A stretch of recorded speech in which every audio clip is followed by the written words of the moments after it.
بسم اللہ الرحمن الرحیم۔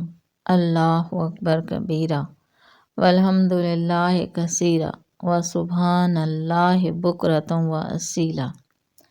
اللہم صلی علی سیدنا محمد وعلی آلہ وسلم۔ آج آپ کے ساتھ ماہ رجب المرجب کی آگے کے وظائف جو ہیں وہ شیئر کرتی ہوں کہ ماہ رجب کی پہلی شب جمعہ جو کہ انشاءاللہ تعالیٰ آج ہے، بعد نماز عشاء 2 رکعت نماز پڑھے۔ پہلی رکعت میں بعد سورہ فاتحہ کے سورہ بقرہ کا آخری رکوع جو آمن رسول سے کافرین تک 7 مرتبہ پڑھے۔ پھر 2 رکعت میں بعد سورہ فاتحہ کے سورہ حشر کی آخری آیات هو اللہ الذی سے لے کے آخر تک 7 مرتبہ پڑھے۔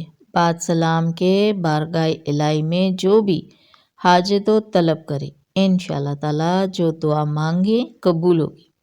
ہر مراد کے لیے یہ نماز بہت افضل ہے۔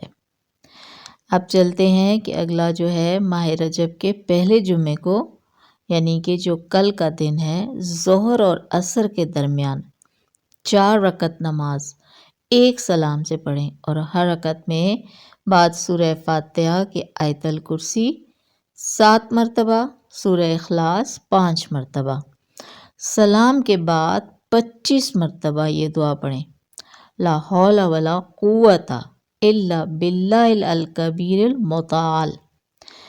پھر 100 مرتبہ یہ استغفار پڑھیں، استغفر اللہ الذی لا الہ الا هو الحی القیوم غفار الذنوب وستار العیوب واتوب الیہ۔ بعد ازاں 100 مرتبہ درود شریف پڑھ کر جو بھی دعا کرے خواہ دنیا کے لیے ہو یا دین کے لیے انشاءاللہ تعالیٰ درگاہ الہی میں ضرور قبول ہوگی۔